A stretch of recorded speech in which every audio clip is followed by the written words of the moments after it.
तीन लोगों का अगर कोई सम्राट है वो है हिरण्यकशिपु, दूसरा कोई नहीं होना चाहिए। तो ऐसा सोच करके उन्होंने ब्रह्मा जी को वर मांगा। और ब्रह्मा जी को क्या क्या वर मांगा है आप सोचो, कोई भी इतना दिमाग लगा नहीं सकता है, इतने वर मांगा है, इतना इतना वर मांगा है। तो उन्होंने पहले मांगा कि आपके द्वारा उत्पन्न किसी भी जीवों से मेरा मृत्यु ना हो। ब्रह्मा के द्वारा बनाया हुआ किसी भी जीव में उसका मृत्यु नहीं होना चाहिए।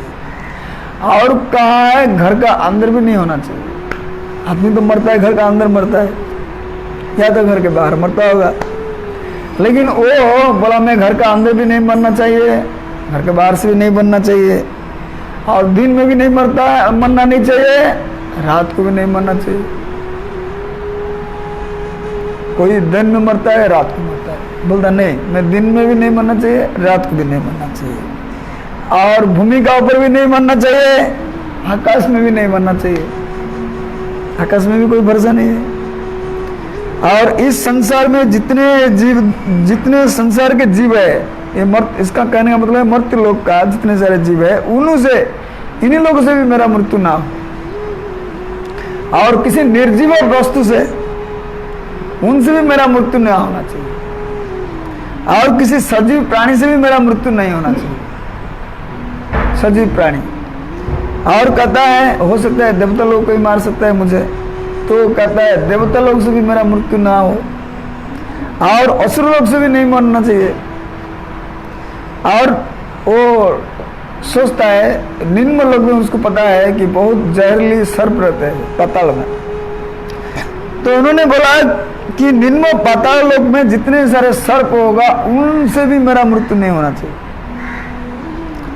और वो सोचता है कि ब्रह्मा का कोई प्रतिद्वंदी नहीं है, उन्होंने आज का श्लोक में बताया है, तो ब्रह्मा का कोई प्रतिद्वंदी नहीं है, तो ब्रह्मा को बोला कि हमारा भी कोई प्रतिद्वंदी नहीं होना चाहिए। इसका मतलब मेरा साथ में युद्ध करने वाला और मेरे से ऊपर मेरे को हराने वाला कोई व्यक्ति नहीं होना चाहिए। वो भी मांग लिया। और उसका बाद में वो बोला जितने सारे सूखा वस्तु है, सूखे वस्तु और गिल्ले वस्तु, दो चीज होता है, और सूखा हुआ किसी वस्तु से भी मेरा मृत्यु ना होना चाहिए। मतलब बांस होगा वो अगर सूख गया होगा तो लकड़ी बन जाता है, तो उससे भी हमारा मृत्यु नहीं होना चाहिए। और किसी गिला वस्तु से, कोई बोलेगा हम जल में या कोई एसिड फैसिड फेंक देगा, है कि नहीं, तो बोला किसी प्रकार का गिला वस्तु से भी हमारा मृत्यु नहीं होना चाहिए। और जल द्वारा तो नहीं होना चाहिए, अग्नि द्वारा भी नहीं होना चाहिए, और किसी प्रकार के कीड़ा जो है उन कीड़ा से भी नहीं होना चाहिए। और उसका बाद में सोचता है कोई पत्थर फेंक देगा तो कोई भरोसा नहीं, तो कहता है कि मेरे को पत्थर से भी नहीं मरना चाहिए मैं, और हवा के द्वारा भी नहीं मरना चाहिए। और कहता है, सोचता है वो कभी कभी भगवान शिव जी के पास सूल है, त्रिशूल, उसी में भी कभी मार सकता है, तो कहता है किसी भी प्रकार का सूल से मेरे को नहीं मरना है, और शस्त्रों से तो नहीं मरना है, हाँ? और पर्वतों द्वारा से भी नहीं मरने का है, पत्थर से भी नहीं मरना है, पर्वतों से भी नहीं मरना है, और मनुष्यों से तो बिल्कुल नहीं, मनुष्यों से बिल्कुल वो तो मारना ही नहीं चाहिए हमको, किसी भी मनुष्य हमको नहीं मारना चाहिए। और उसका बाद में बोलता है किसी असुर भी नहीं मारना चाहिए, हो सकता है गंधर्व राक्षस कोई मार सकता है, तो उन्होंने सीधा बोल दिया कि कोई गंधर्व भी हमको नहीं मारना चाहिए, राक्षस लोग तो मारना भी नहीं चाहिए, और किन्नर भी नहीं मारना चाहिए, और जक्ष लोग या विद्याधर उसमें भी नहीं मारना चाहिए। और वो सोचता है कभी कभी बंदर भी मार सकते हैं, तो कहा किसी बंदर या बंदर जैसे जितने भी पशु है उनसे भी नहीं मरना चाहिए। और क्या बोलता है जितने सारे देवा देवियां हैं वो लोग भी मार सकती है, तो देवता लोग को तो पूछता भी नहीं, पहले बोल दिया है, लेकिन वो सोचता है किसी देवी ने भी मार भी सकता है।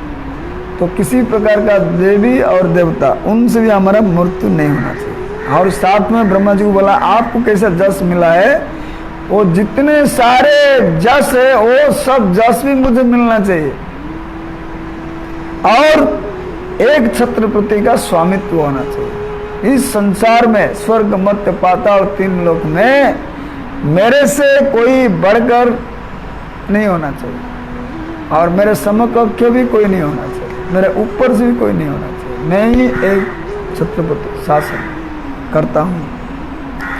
और इसका बाद में बोलता है जितने सारे जो सिद्धियां है वो आपको मिला हुआ है, बहुत आपने तपस्या किया है, तो वो जितने सारे तपस्या का जो सिद्धि है वो सब सिद्धियां भी मुझे मिलना चाहिए, उतना सिद्धि भी मिलना चाहिए। और वो सिद्धि सब क्यों इसलिए मिलना चाहिए, क्योंकि वो सिद्धि सब मिलने से वो सिद्धियां प्राय नुकसान नहीं होता है, मतलब वो सिद्धियों का कोई अंत नहीं होता है, हमेशा सिद्धि रहता है पास में। तो इसके लिए ये सब चीज उन्होंने वर मांगा है। लेकिन आप सोचो इस संसार में अगर कोई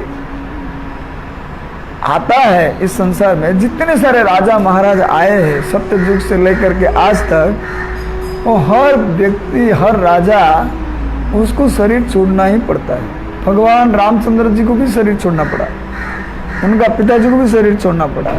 भगवान कृष्ण भी आते हैं, वो भी शरीर छोड़ के जाते हैं। इस भौतिक शरीर तो उनका है नहीं, फिर भी वो इस शरीर में नहीं रहते, उनको भी शरीर छोड़ करके वो अपना धाम में चला जाते हैं।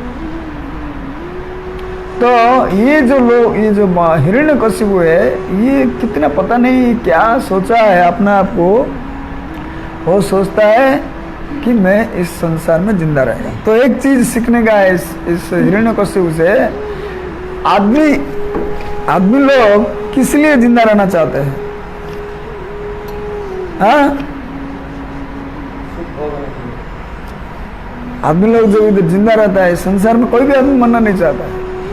वो कितना भी आप वृद्ध व्यक्ति होगा, बहुत तकलीफ उठाता होगा, दवाई खाता होगा, लकड़ी का सहारा लेता होगा, बाल पक गया होगा, आंख भी दिखता नहीं होगा, दांत भी सब गिर गया होगा, खाना भी नहीं खा सकता है, हजम भी नहीं होता है, इतना मेडिसिन भी खाते हैं, लेकिन फिर भी मरना नहीं चाहता है।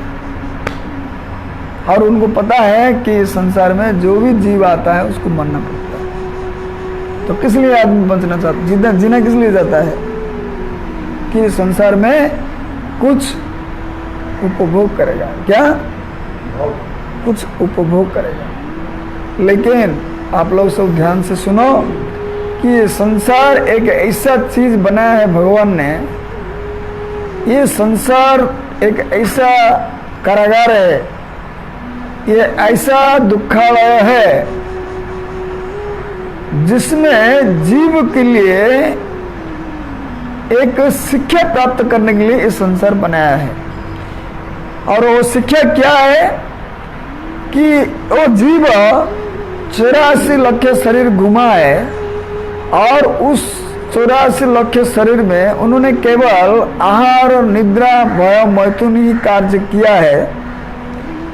लेकिन इसका अलावा उसको खाली दुख ही दुख मिला है। जन्म मृत्यु जरा व्याधि 4 प्रकार का दुख है, आदिदैविक आदिभौतिक आध्यात्मिक, ये भी 7 प्रकार का दुख सबको लगा हुआ है। और ये जो मनुष्य शरीर मिला है वो सोचना चाहिए उसको क्या करने से ये आहार निद्रा भयो मैथुन से दूर रह करके केवल तपस्या करने के लिए ये शरीर मिला है। और ये इस संसार मतलब मर्त्य संसार है। ये संसार जो है ब्रह्मा ने ही स्वयं बोला है कि देख मैं तुमको वर देने वाला हूं, लेकिन मैं तो अमर हूं क्योंकि मैं उच्च लोक में रहता हूं, लेकिन तुम तो मरते हो। मतलब क्या है? तुम तो मरने वाले हो। तो ये संसार जो है मृत्यु लोक है। इस संसार में जो भी आता है वो मरने का है उसको।